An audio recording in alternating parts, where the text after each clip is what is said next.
जय श्री कृष्ण। जीवन है तो इच्छाएं भी हैं, और इच्छाओं को हमने अगर हावी नहीं होने देना तो करें क्या। तो परम पिता परमात्मा कहते हैं इच्छाएं आएंगी, पर इच्छाओं को काबू भी करना है।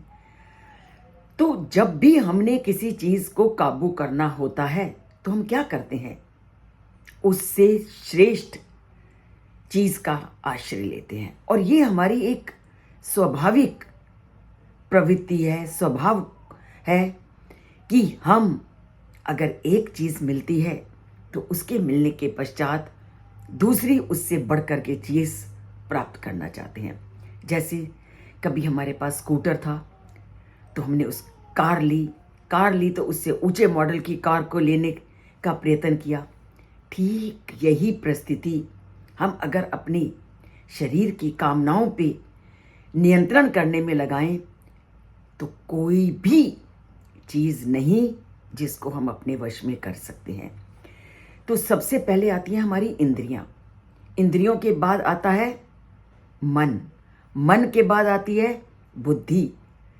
तो अगर हम एक के बाद एक को उससे प्राप्त करने का प्रयत्न करें तो कामनाओं को अपने घेरे में बड़ी आसानी से ले सकते हैं।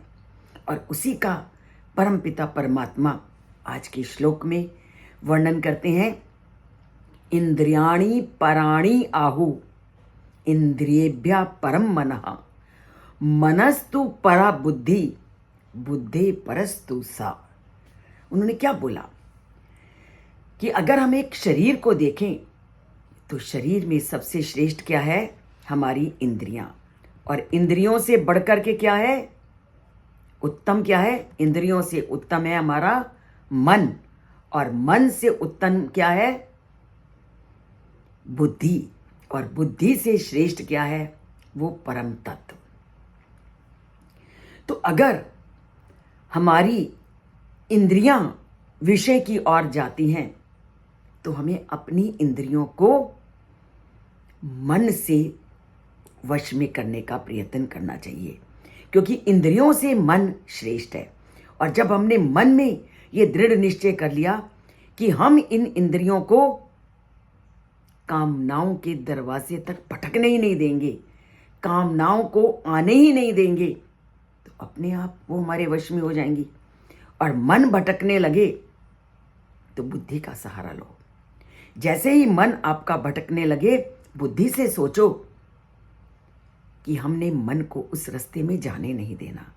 जिस समय आपने मन के विचलित होने पर बुद्धि का सहारा लिया तो मन अपने आप तुम्हारे वश में हो जाएगा। और बुद्धि जिस दिन भटकने लगे तो उस बुद्धि को उस परमपिता परमात्मा में लगा दो। जैसे ही बुद्धि में अनेक प्रकार के विचार आने लगे, क्या ठीक है क्या गलत, तो बुद्धि को परमात्मा की ओर मोड़ दो। और हम जीवन में क्या देखते हैं, हमारे जीवन में बहुत सारी परिस्थितियां आती हैं, अच्छी और बुरी। और कई बार हम अनेकों ऐसी बुरी परिस्थितियां हमारे सामने, दुखपूर्ण परिस्थितियां आ जाती हैं, हमें कोई रास्ता नहीं सूझता।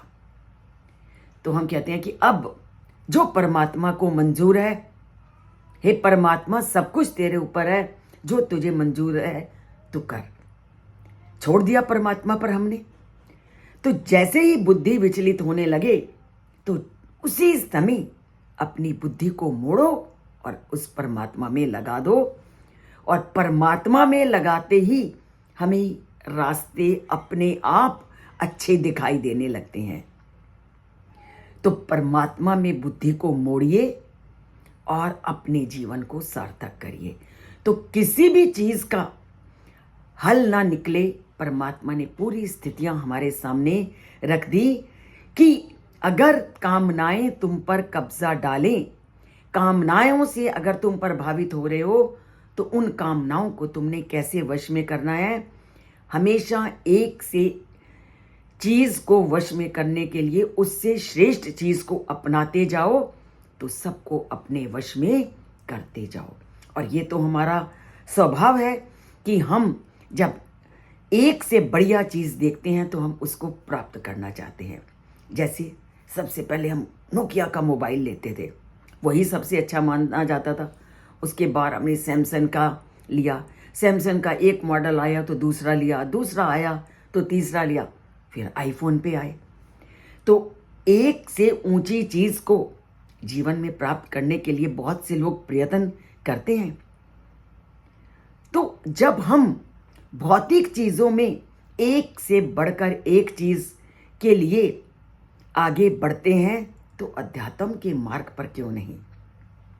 तो अध्यात्म के मार्ग में भी हमने एक से एक बढ़ती हुई सीढ़ी को अपनाना है, परमात्मा के साथ नाता जोड़ना है। तो जुड़ते हैं चैनल से अगर अभी तक नहीं जुड़े, और परमात्मा से नाता जोड़ते हैं। अगर सब्सक्राइब नहीं किया तो एक बार सब्सक्राइब कीजिए और परम पिता परमात्मा से नाता जोड़िए और जय श्री कृष्ण बोलते जाइए, राधे राधे बोलते जाइए, चैनल से जुड़ते जाइए।